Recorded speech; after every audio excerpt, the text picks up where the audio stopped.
Hello everyone. I welcome you all in your business studies class. We were discussing about marketing management. Today we will discuss about marketing mix concept. तो marketing की बात हो गई, marketing philosophies की बात हो गई। अब बात करते हैं मार्केटिंग मिक्स क्या है, जिसके ऊपर ये आपका चैप्टर जो है वो पूरी तरह से बेस्ड है। तो देखिए, जब भी हम मार्केटिंग की बात करते हैं तो हम बात करते हैं कि हमें अपना प्रोडक्ट जो है वो मार्केट में लाना है, वो कस्टमर जो है वो खरीदेंगे। तो उसके लिए हम भी कुछ एफर्ट्स करेंगे, अपने प्रोडक्ट का ऑफरिंग क्रिएट करेंगे, यानी कस्टमर हमारे प्रोडक्ट को खरीदे, वो नीड और वो डिज़ायर हम मार्केट में क्रिएट करें। तो अब उसके डिसीज़न को, कस्टमर को अफेक्ट करने वाले काफ़ी सारे फैक्टर्स होंगे कि जिसके बेस पे कस्टमर का डिसीज़न बेस्ड रहेगा। तो वो फैक्टर्स को हम टू कैटेगरीज में ले लेते हैं कि एक तो होते हैं कंट्रोलेबल वेरिएबल्स, कह लो या फैक्टर कह लो, एक ही बात है। वेरिएबल का मतलब होता है दो चीज़ें चेंज हो जाती हैं, और एक होंगे नॉन कंट्रोलेबल। तो अब नॉन कंट्रोलेबल में वो हैं जो फर्म के बियॉन्ड कंट्रोल हैं। अब वो होंगे आपके आउटसाइड एनवायरनमेंट के फैक्टर्स, जैसे कि हो गई गवर्नमेंट की पॉलिसीज़ या फिर कोई लीगल जो है रूल्स हो गए, जो आपके बियॉन्ड कंट्रोल हैं। कि अगर गवर्नमेंट की कोई पॉलिसी आ जाती है किसी भी पर्टिकुलर प्रोडक्ट को लेकर के, तो वो आपको फॉलो करनी होगी। तो यहाँ है कंट्रोलेबल, जो फर्म के जो है ना वो विद इन कंट्रोल होंगे, with in customer, with in जो फर्म है उसके हैंड्स में होंगे। तो ये फैक्टर्स हो सकते हैं फोर टाइप्स के, कि एक तो है फर्म का प्रोडक्ट रिलेटेड डिसीजन, कि प्रोडक्ट के एट्रीब्यूट्स को लेकर के डिसीजन, फर्म का प्रोडक्ट में हमने क्या गुण, क्या क्वालिटी, क्या करना है, वो सारे डिसीजंस। देन प्राइस को लेकर के डिसीजन, कि प्रोडक्ट का प्राइस क्या रहना चाहिए, जो प्राइस कस्टमर जो है वो पे करने को तैयार हो प्रोडक्ट की क्वालिटी को देखते हुए। उसके बाद प्लेस से रिलेटेड, यानी जिस प्लेस पर आप अपने प्रोडक्ट को अवेलेबल करवाओगे अपने टारगेट कस्टमर्स को। एंड प्रमोशन, कि अपने प्रोडक्ट की इंफॉर्मेशन या कम्युनिकेशन, कि हमारा प्रोडक्ट में ये क्वालिटीज़ हैं, यहाँ पर अवेलेबल है, वो सारी इंफॉर्मेशन कस्टमर तक पहुँचाना। That communication is called promotion.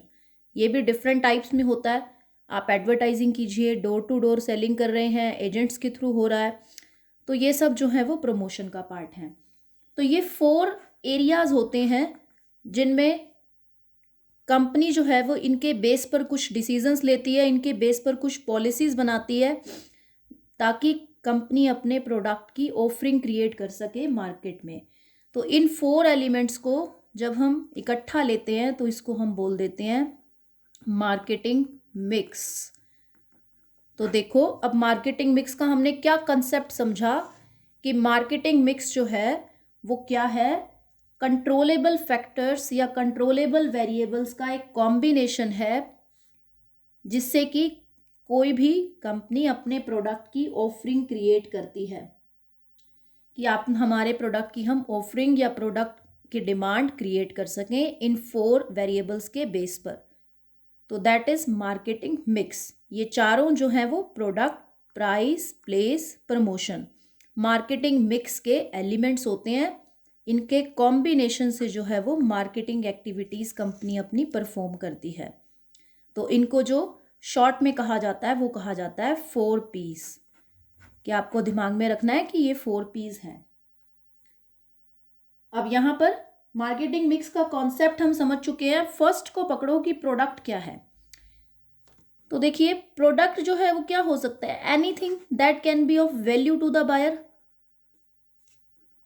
कि बायर के लिए जो है कोई भी ऐसी चीज़ जो वैल्यूएबल है, जिसको वो यूज़ करना चाहेगा।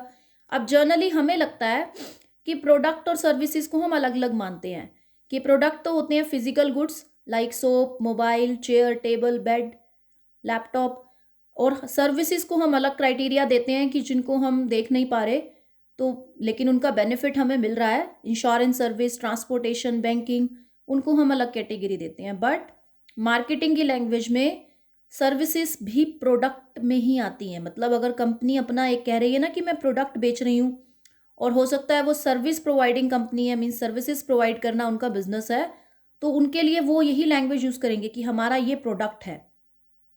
अगर आप कभी बैंक में जाते हो या कहीं अदर इस तरह की सर्विस प्रोवाइडर के पास जाते हो और आपसे उनसे पूछो कि आपके पास क्या क्या प्रोडक्ट्स अवेलेबल हैं।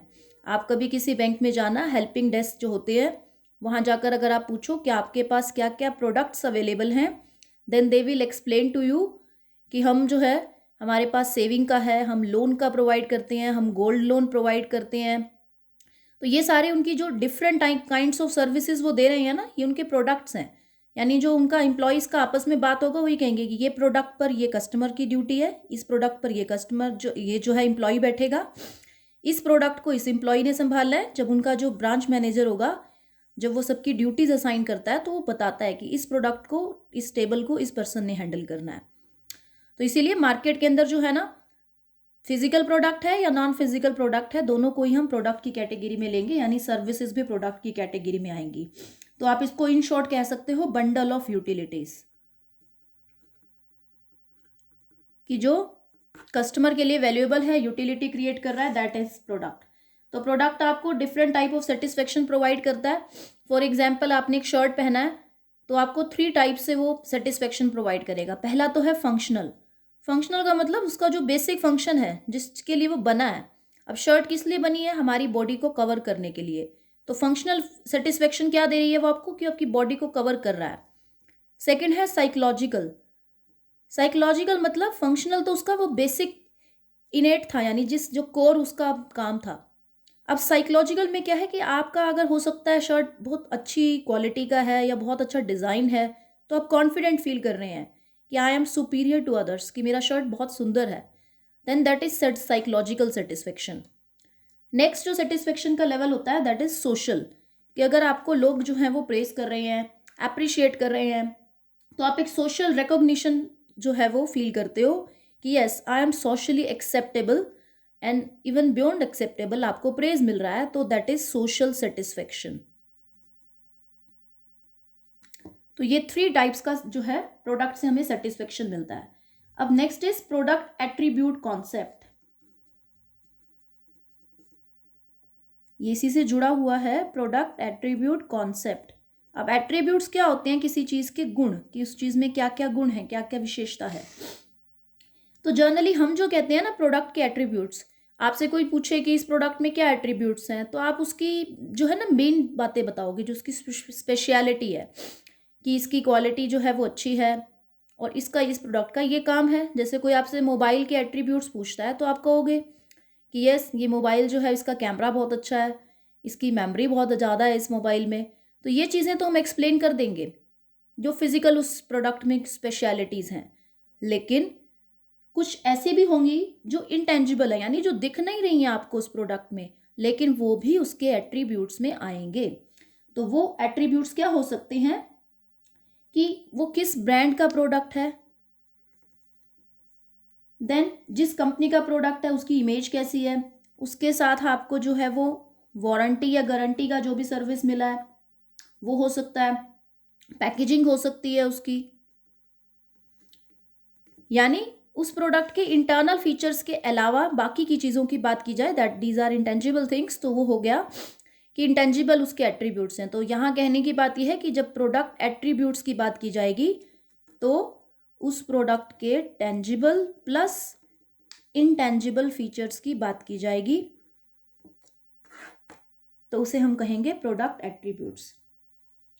तो ये हो गया आपका ये प्रोडक्ट एट्रीब्यूट का ये शॉर्ट सा टॉपिक है, इसको ध्यान से बस देख लें। एक लाइन में अगर इस बात को शॉर्ट में कहना चाहें तो हम ये कहेंगे कि इंटेंजिबल और टेंजिबल दोनों एट्रीब्यूट्स को हम प्रोडक्ट के साथ कंसीडर करते हैं और दोनों के बेस पर कस्टमर जो है वो प्राइस देने को तैयार होता है।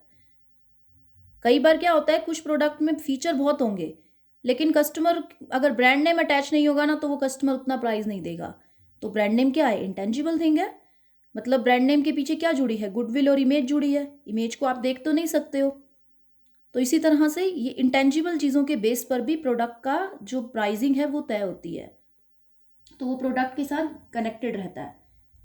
अब जो ये हमने बात की ना 4 P's की, ये 4 P's अपने आप में एक एक इंडिविजुअल ब्रॉड डिस्कशन के टॉपिक्स हैं कि हर किसी के ऊपर एक ब्रॉड डिस्कशन होगा, सभी से रिलेटेड कुछ डिसीजंस होंगे तो जैसे कि फर्स्ट हमने बात की है प्रोडक्ट की, तो प्रोडक्ट के अंदर जो है वो काफ़ी सारे डिसीजंस आएंगे कि प्रोडक्ट की क्वालिटी को लेकर के, प्रोडक्ट के ब्रांड क्या रहेगा, उसकी पैकेजिंग जो है, उसकी हैंडलिंग को लेकर के, लेबलिंग को लेकर के। तो ये हर एक एरिया पर्टिकुलर अपने आप में काफ़ी सारे डिसीजंस को इन्वॉल्व करेगा। प्राइस है तो प्राइस सेट करने के लिए हम किन किन फैक्टर्स को कंसीडर करेंगे, उसकी हम बात करेंगे।